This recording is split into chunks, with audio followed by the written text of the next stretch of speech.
Hey, with these magics, you ain't going nowhere. We got you for 3 whole minutes. 3 minutes of playtime.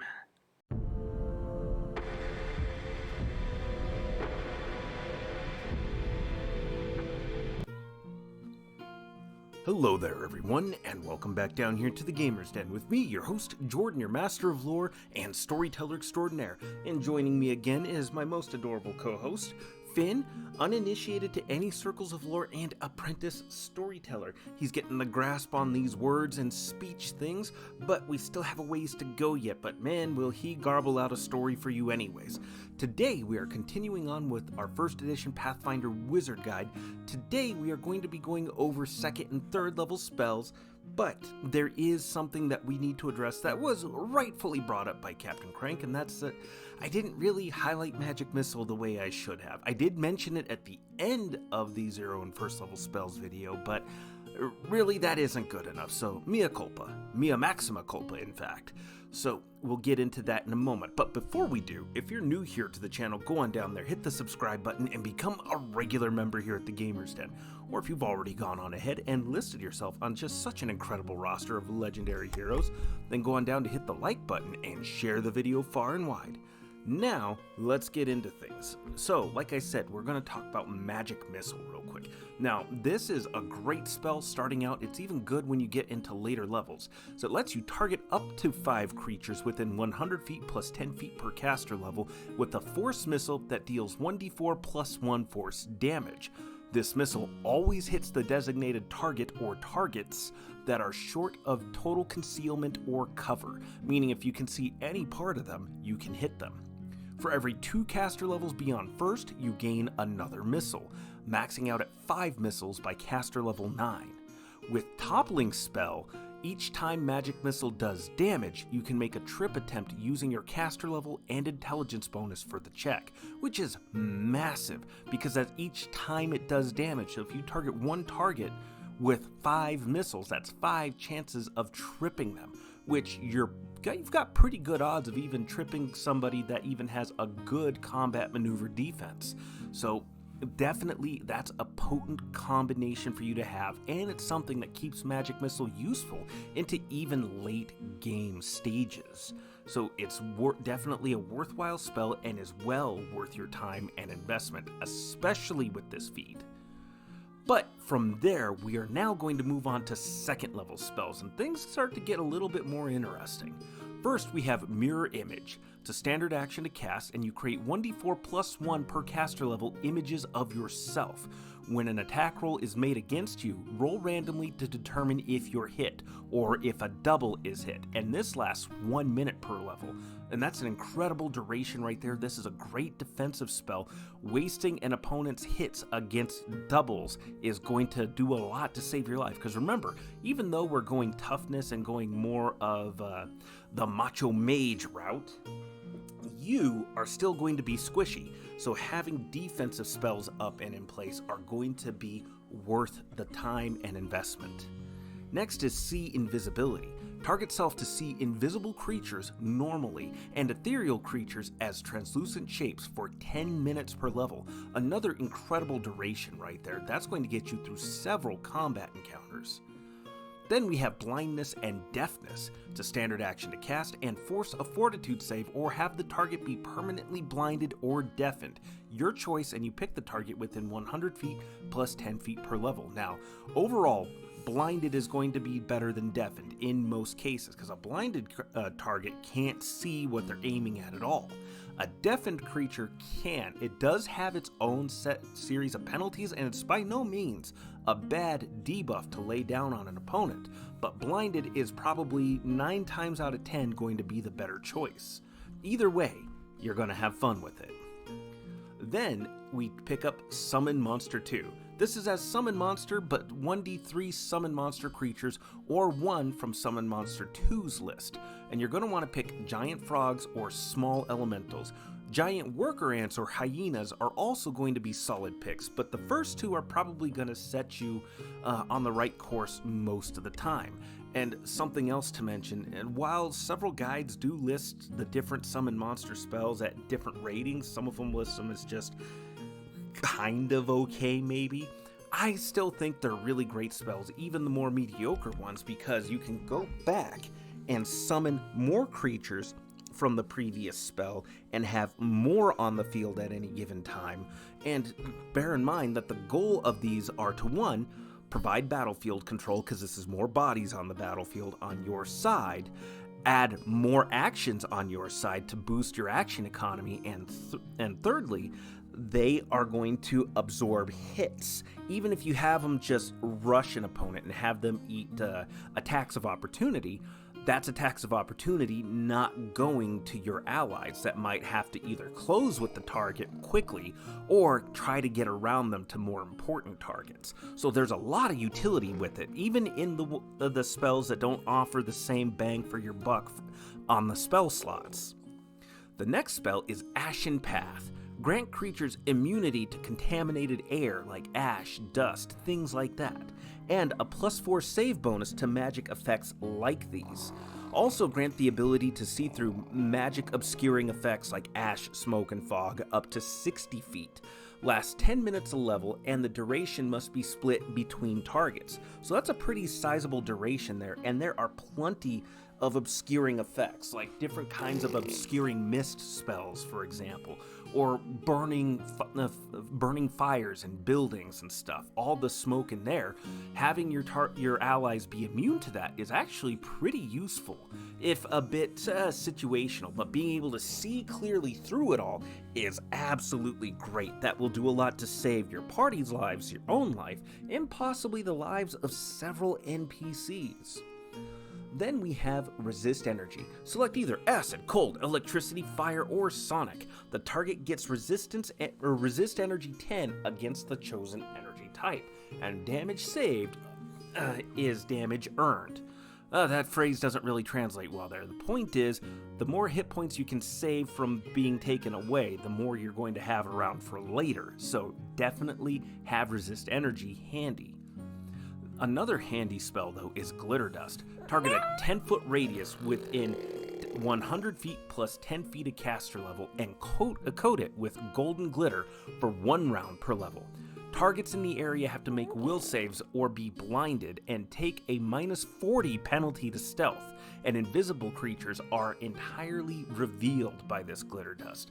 So this is a great way of negating a relatively common-ish buff, especially even if it's not invisible creatures. There are plenty of stealthy creatures that will try to attack you from ambush, so being able to negate their stealth abilities and potentially blind them on top of it is amazing, a great spell to have. But after we get through our second level spells, we're going to move on to where things really start to ramp up and get out of control for just about any spellcaster, but especially for wizards, and that's our third level spells. This is where you can really start to flex your way into being a Macho Mage. So, the first spell we have on offer for you from third level is Haste. It's a classic, it's another spell that is going to be useful into the late game. Select 1 creature per caster level, no 2 of which can be 30 feet or more apart, and grant them a +1 to attack, armor class, reflex save bonus, plus 30 feet of movement, and 1 extra attack at their full attack bonus. This boosts your damage output, defense is a little bit, movement, so you have all kinds of maneuverability and positioning on a battlefield. It's just a great spell, and you can throw this on yourself and your allies easily, because by the time you get third level spells, you're a 5th level wizard. So that's 5 targets. You can get the whole party and somebody's animal companion boosted up with this. The next spell is another classic, it's Fly. Touch 1 creature and give them a fly speed of 60 feet, or 40 in medium or heavy armor, with good maneuverability, ascending at half speed and descending at double. So that's just another great bit of utility right there, and also a means of engaging with opponents that might be flying, because at 5th level you're going to start seeing more flying opponents crop up. Maybe not all the time, and maybe not always in every campaign setting, but definitely if this is going to be a great way to get an edge, even just on land-bound opponents. The next spell to look at is Displacement, another great defensive spell. Touch a target to grant them a 50% miss chance as it blurs and displaces them and makes their image appear indistinct in multiple locations in the same relative 5-foot square area around them. This lasts 1 round per caster level, so again, huge. Even if it's an attack that would have hit on the attack roll, you roll a percentile dice and 1 through 50, it's missed. It's a missed attack, regardless of whether or not it actually hit on the die. The next spell is Dispel Magic. It's another one that no wizard should be without. Any class that has this should have this handy. You target one spellcaster, creature, or object within 100 feet plus 10 feet per level for an incredible range right there to end an ongoing spell effect, counter a spell, or suppress a magic item's abilities. You must make a dispel check using a 1d20 plus your caster level, which again by this point is 5.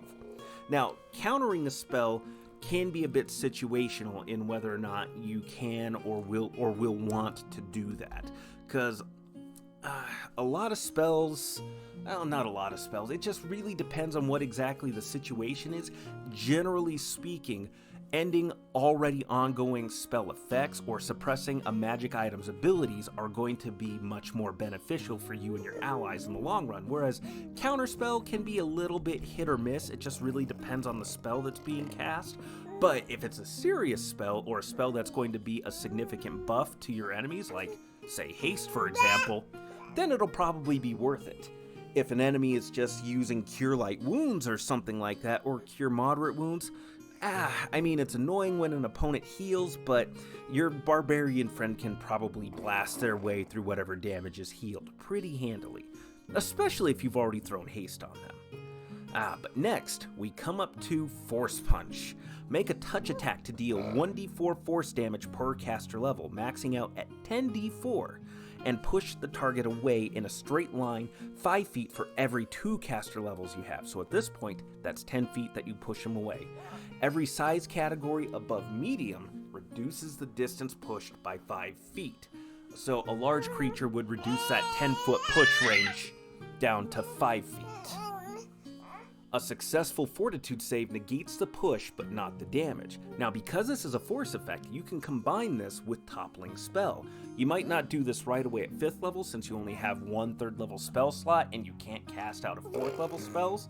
But when you advance in level and get to that point where you can combine the two, you can potentially push a target and trip them at the same time, and deal damage to them that really doesn't have any defenses for it other than maybe spell resistance. The next spell is a great utility, and it's Tiny Hut.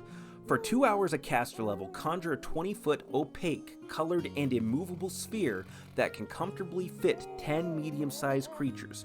Creatures inside gain concealment and can see through the walls. Also, it's very well temperature controlled.